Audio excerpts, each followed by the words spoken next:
Welcome back to our program. How are you enjoying it this morning? Send us a message on Facebook and let us know. This morning, John Bradshaw from It Is Written is with us here today to share a reflective message from the Bible. Hi there, I'm John Bradshaw from It Is Written. It is great to see you. I trust you're blessed. I hope your day is going well. I hope that you're looking forward with confidence today, knowing that there is a God on the throne of heaven who loves you, wants the very best for you. His plans for you are great. If you're in a tough place right now, I hope you'll hang in there with God. You know that He will get you through. I don't know that I've ever found anything 3,100 years old. You know, I do remember playing in the river one day. My mother had told me not to go to the river, so of course I went to the river. And I was just playing around on the shore of the sea. I found an old paint can in the river because, of course, that's where many of them turn up. And while I was there, somehow I found what looked like an old tool. It was clearly cut to be the shape it was. It was flat on the bottom, flat on the top, and then it had this surface that came to a point. And I thought, fantastic, just the thing I need to open this paint can. So I pried open the paint can, and then I threw and it was gone. And I realized that I was more than likely holding something historic, something ancient, something that the native people of my home country had crafted years ago. Somehow it ended up in this river, and maybe it wasn't, but man, it looked that way. And I threw it before I stopped to think about it. I don't know what I would have told my mother about where I'd found it, but I'm sure I'd have thought of something. Don't know how old that was, maybe hundreds of years old, maybe that's all. Not long ago, in southern Israel, archaeologists found something really interesting. It was 3,100 years old, they think. It was a jug or a pot, you might call it one or the other.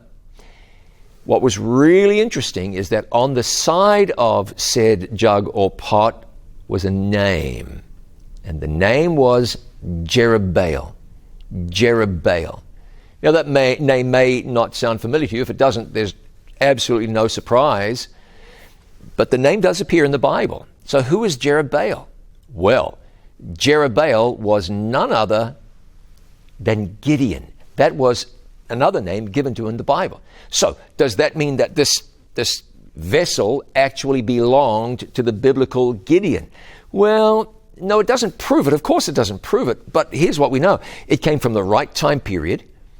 It also is the truth that Jerubbaal was not a common name. It's not, it's not like Jacob is today, or Madison or Emily or Olivia or Ava or one of these Jack or something, these popular names.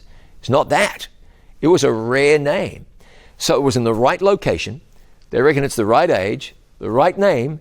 Could it be Gideon? Gideon, the one who led 300 men into battle and triumphed miraculously over a vast and marauding army. That Gideon, who was a judge in Israel for a time, that Gideon, who was mentioned in Hebrews chapter 11 in the Hall of Faith, that Gideon, does this mean there's evidence, actual evidence that he lived?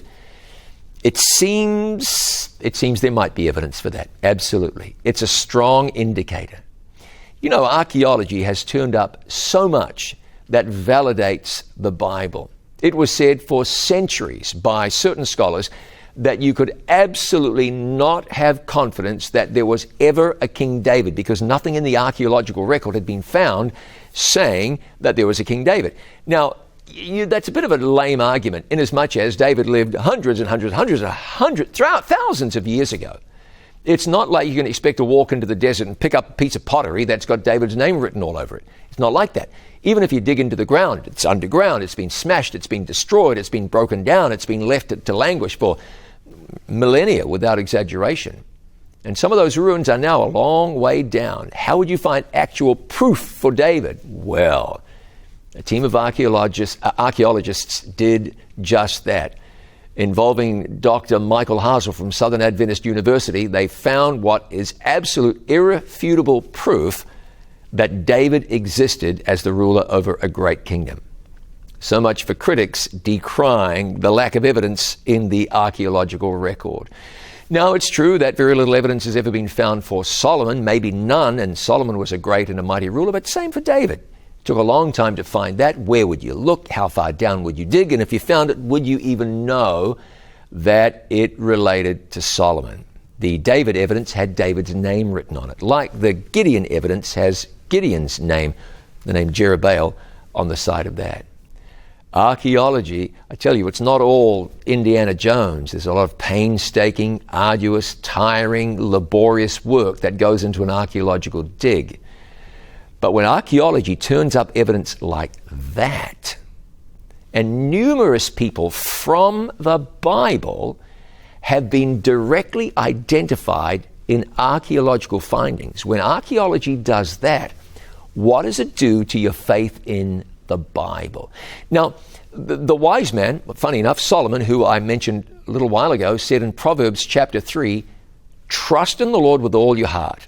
He went on to say, lean not on your own understanding. In all your ways acknowledge him, and he shall direct your paths. Yeah, but how can I trust a God I haven't seen? Well, you've seen a sunset. That was made by God. Yeah, but how can I trust a God I haven't seen?